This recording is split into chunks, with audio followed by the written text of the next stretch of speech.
আমার বন্ধু পল এবং গগা আমাকে বলছিল যে আমাকে ছেড়ে প্যারিস চলে যাবে, আমার সঙ্গে থাকবে না বলছিল। আমার অস্বাভাবিক রাগ হচ্ছে। তুমি বলছো যে বন্ধু পল গগার সাথে ঝগড়া এবং এতটুকুনি কারণের জন্য তুমি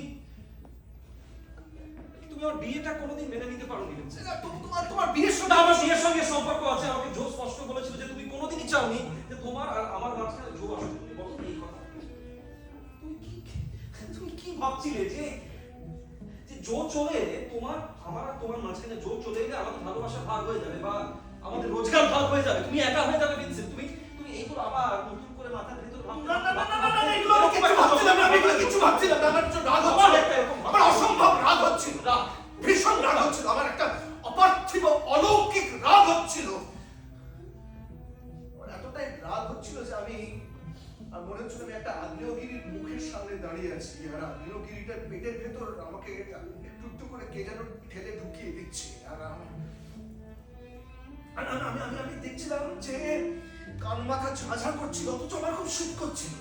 অদ্ভুত, লাভা কি বরফ দিয়ে তৈরি হয়? কানের কাছে শয়তানটা সারাক্ষণ ফিস ফিস ফিস ফিস করছিল যে চালিয়ে দে চালিয়ে দে চালিয়ে দে চালিয়ে দে, খুঁটটা চালিয়ে দে। আমি খুঁটটা না হাওয়ায় বাতাসে ভাসিয়ে দিলাম। আমার বন্ধু পল গগার ওই কোটের বোতাম ছুঁয়ে বেরিয়ে গেল খুঁটটা। ও অবাক হয়ে আমার দিকে তাকালো, ভয়ার্ত দৃষ্টি। ও ভাবলো আমি পাগল হয়ে গেছি। তারপর ওই কোনায় শুয়ে রাখা সুটকেসটা তুলে নিয়ে আমার বন্ধু চলে গেল। চলে যাচ্ছিল আমার বন্ধু, আমার একমাত্র সাথী চলে গেল। শয়তানটা তখনও কানের কাছে ফিস ফিস ফিস ফিস ফিস ফিস